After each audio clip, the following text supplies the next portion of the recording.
Chapter 10, Springtime. Snowball the cat enjoyed nighttime more than daytime. Perhaps it was because his eyes liked the dark. But I think it was because there was always so many worthwhile things going on in New York at night. Snowball had several friends in the neighborhood. Some of them were house cats, others were store cats.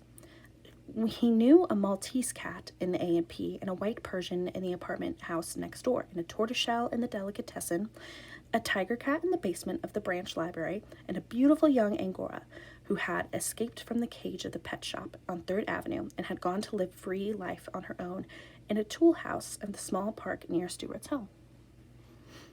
One fine spring evening, Snowball had been calling on the Angora in the park. He stayed home late, and it was a lovely night. She said she would walk along with him to keep him company. When they got to Mr. Little's house, the two cats sat down at the foot of the tall vine which ran up to the side of the house past George's bedroom. This vine was useful to Snowball because he could climb it at night and crawl into the house through George's window. Snowball began telling his friend about Margalo and Stuart. "Goodness," said the Angora cat. "You mean you stay in the same house as the bird and a mouse and you don't do anything about it?" "That's the situation," replied Snowball. "But what can I do about it? Please remember that Stuart is a member of the family and the bird is a permanent guest, like myself." "Well," said Snowball's friend, "all I can say is you've got more self-control than I have." "Doubtless," said Snowball. "However, I sometimes think I've got too much self-control for my own good. I've been terribly nervous and upset lately, and I think it's because I'm always holding myself in."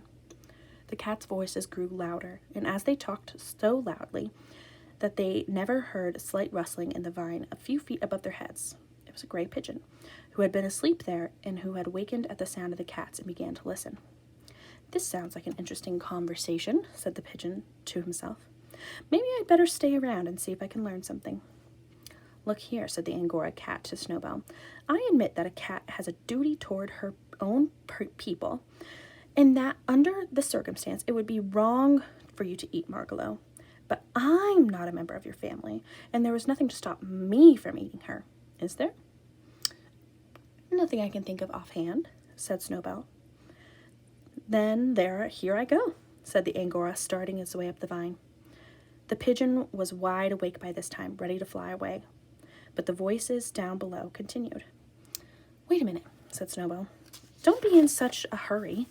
I don't think you'd better go in there tonight." "Why?" asked the other cat. "Well, for one thing, you're not supposed to enter our house. It's unlawful entry. You might get into trouble." "I won't get in any trouble," said the Angora. "Please wait till tomorrow night," said Snowball firmly. "Mr. and Mrs. Little are going to be out tomorrow night, and you won't be taking such a risk. It's for your own good that I'm suggesting this." "Oh, all right," agreed the Angora, "but I guess I can wait. But tell me where I'll find the bird after I do get in." "It's simple," said Snowball. "Climb this vine, enter George's room through the window, then go downstairs and you'll find a bird asleep in the Boston fern on the bookcase." "Easy enough," said the Angora, licking her chops. "I'm obliged to you, sir."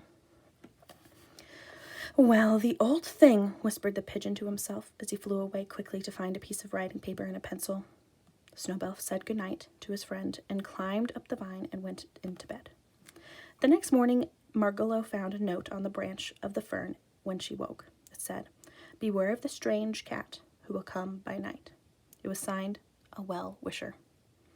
She kept the note under her wing all day long, wondering what she had better do. But she didn't dare show it to anyone, not even to Stuart. She couldn't eat. She was so frightened. What had I better do?" she kept saying to herself.